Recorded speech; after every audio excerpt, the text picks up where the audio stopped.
3 hours. That's how long the message sat there unread. Then 6, then 12.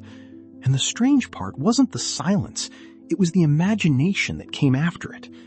Did I say something wrong? Are they angry? Why are they online but not replying? Why would someone purposely ignore a message? Most people think ignoring messages is rude behavior, but psychology suggests something deeper. Sometimes silence is punishment. Sometimes it's fear. Sometimes it's power. And sometimes it has absolutely nothing to do with you. We live in a world where communication is instant, yet emotional distance has never been easier. One tap can connect two people instantly. Another tap can emotionally disappear from someone's life without saying a single word. And here's what makes it powerful. Silence forces the human brain to create stories. When people don't know what's happening, they fill the gap with assumptions.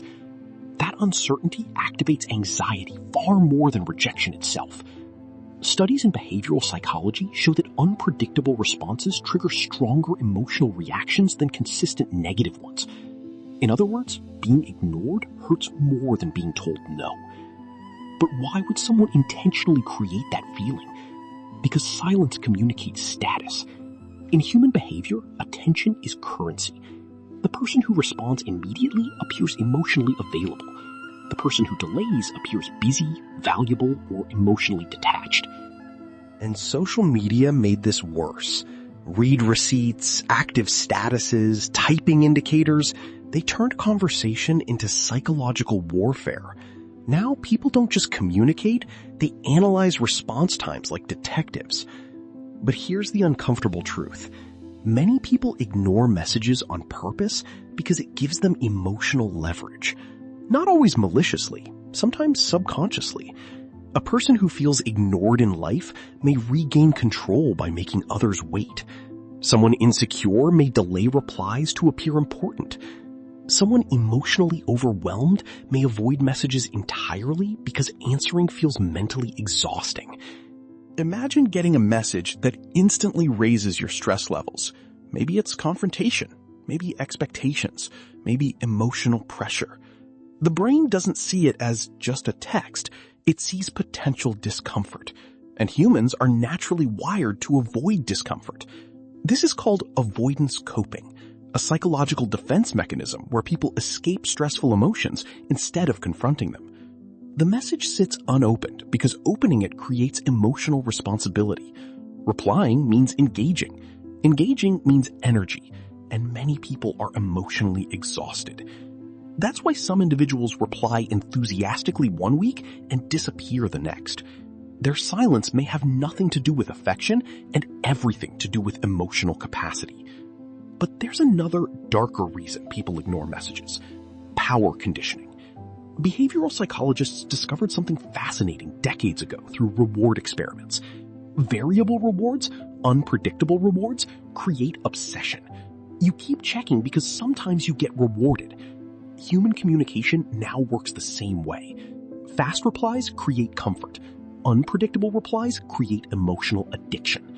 When someone occasionally gives attention and then disappears, the brain starts chasing validation harder.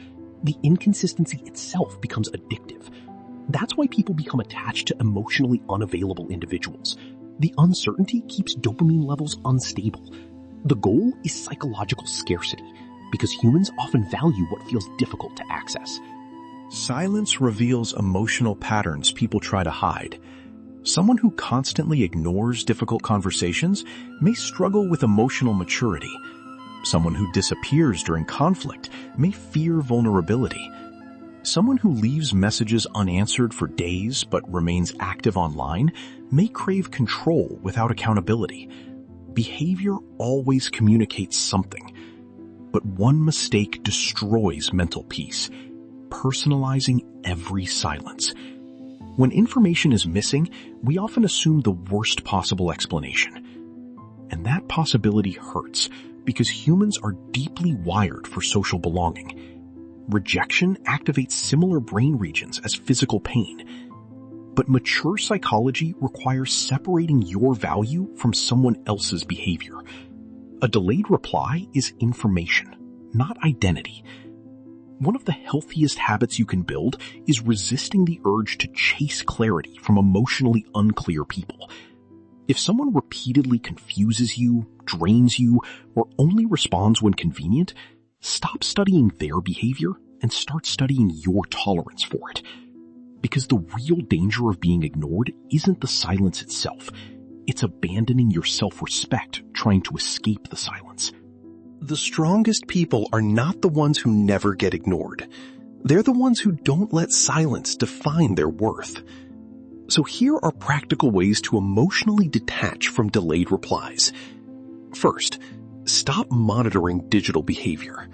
Checking last seen, rereading messages, or counting response hours increases emotional dependency. Your brain becomes trapped in anticipation loops. Second, create meaning outside your phone. The more fulfilled your real life becomes, the less emotional power notifications hold over you. Third, communicate directly instead of decoding signals. Healthy people don't force others to solve emotional puzzles. If inconsistency bothers you, say it calmly instead of silently suffering. And finally, pay attention to patterns, not isolated moments. Everyone gets busy. Everyone withdraws sometimes. But consistent emotional unavailability tells a bigger story. At the end of the day, ignoring messages is rarely about technology. It's about human psychology.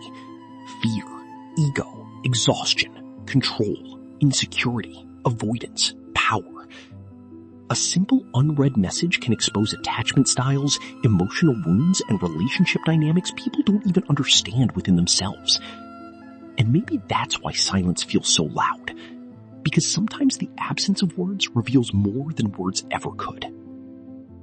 If this video made you think differently, like and subscribe.